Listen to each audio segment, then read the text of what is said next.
न्यायपालिका का भी मैं शुक्रिया करूंगी कि उन्होंने संजय जी को जो बेल दिया है, और उनसे उम्मीद करते हैं कि जो मेरे बड़े भाई अरविंद जी, मनीष जी, सत्येंद्र जैन जी है, उनको भी जल्दी ही रिलीज करें। जब तक वो तीनों भाई मेरे बाहर नहीं आते तो हमारे घर में कोई जश्न नहीं मनाया जाएगा। संजय जी के ऊपर काले बादल थे जो आज छट गए।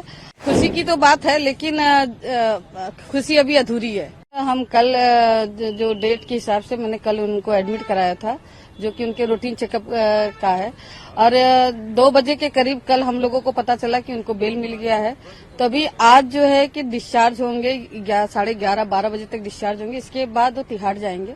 उसके बाद वहां से 2 बज सकता है, 3 बज सकता है, वहां से फिर वो रिलीज होंगे। इसके बाद जब वहां से फ्री होंगे तो इसके बाद हम लोग मंदिर दर्शन करने के लिए जाएंगे, कि भगवान का शुक्रिया करेंगे कि उन्होंने इतना बड़ा काम दिया है।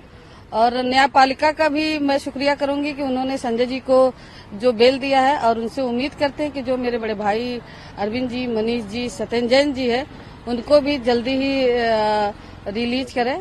क्योंकि जब तक वो तीनों भाई मेरे बाहर नहीं आते तो हमारे घर में कोई जश्न नहीं मनाया जाएगा, और कोई ऐसा कोई कार्यक्रम नहीं होगा। जब वो तीनों भाई आ जाएंगे, फिर चारों लोग मिल के हम लोग जश्न भी मना सकते हैं और उत्सव भी कर सकते हैं। हमने देखा कि बीते 6 महीने से जब संजय सिंह जी जेल के पीछे थे, ये तमाम चीजें झेल रहे थे, तो आप मजबूती से खड़ी थी उनके पीछे। तमाम कार्यकर्ताओं के साथ बातचीत हो या फिर संजय सिंह जी के लिए आवाज बुलंद करना हो, आप लगातार मजबूती से खड़ी रही थी। तो इस बीच कैसे देखा जाए, संजय सिंह जी की ढाल बनकर के आप खड़ी थी। बीच में राज्यसभा के भी चुनाव हुए, नामांकन हुए, उस बीच में भी आपने तमाम चीजों का मैनेजमेंट किया गया। तो पूरा ये कैसे घटनाक्रम इसको याद करती हैं?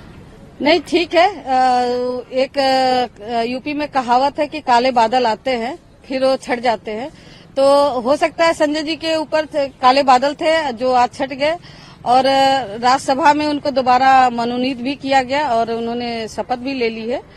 और रही बात राजनीति की, तो जो न्यायपालिका ने जो कल उनको राहत दी है, तो मुझे उम्मीद है न्यायपालिका से कि जो मेरे 3 भाई और हैं उनको भी जल्दी से जल्दी रिलीज करे, राहत दे। जैसे मैं न्यायपालिका का बहुत शुक्रिया करती हूँ। संजय सिंह आज 4 बजे तक वो बाहर आ सकते हैं, तो उसके बाद का उनका क्या कुछ रुख रहेगा? जिस तरीके से वो दहाड़ते थे सदन के भीतर, और अब तो लोकसभा चुनाव भी आने वाले हैं, तो चुनाव में उनका किस तरीके से रोल रहने वाला है? और अगर हम देखें तो कल कोर्ट में ईडी की तरफ से कहा गया था कि उनकी मीडिया में जिस तरीके से वो बयान देते हैं उस पर कहीं न कहीं उनको लिमिट करना चाहिए, लेकिन कोर्ट ने इस बात से इनकार कर दिया। तो उसके बारे में भी कुछ बताइए। वो पार्टी डिसाइड करेगी कि आगे उनको ऊपर क्या दायित्व दिया जाएगा, उस हिसाब से वो अपना काम करेंगे। अब जो भी निर्देश मिला है उसके हिसाब से वो उसका पालन करेंगे। और एक राजनीतिक होने के नाते वो जो उनके अंदर है उसको तो कोई कम नहीं कर सकता, लेकिन ठीक है, जितना भी है वो पूरा सपोर्ट करेंगे पार्टी को। आपका परिवार और एक पत्नी के रूप में आप इन बीते 6 महीनों के रूप को कैसे देखती हैं, और कितना महत्वपूर्ण रहता है ये, अगर कोई व्यक्ति जेल में है और वो राजनीतिक तौर पर इतना एक्टिव रहा है, तो एक परिवार के रूप में कितना चुनौती रहती है? तमाम लोग आक्षेप भी लगाते होंगे, सवाल खड़ा करते होंगे, कुछ लोग अपनी मदद फरियाद लेकर के पहुंचते होंगे, कितनी चुनौती रहती है?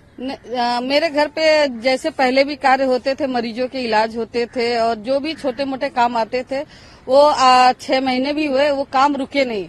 संजय जी जेल में भी थे, लेकिन उनकी आत्मा सोशल काम में, किसी की मदद करना है, वो वकील के द्वारा किसी न किसी के माध्यम से वो काम को बताते थे और वो काम हम लोग करते थे। आज आपका परिवार और आप कितना खुश हैं, बस यही बता दीजिए। देखिए, खुशी की तो बात है, लेकिन खुशी अभी अधूरी है। अभी हमारे 3 भाई अंदर हैं, वो बाहर आ जाएंगे तो हो सकता है हम लोग की खुशी चौगुनी हो सकती है।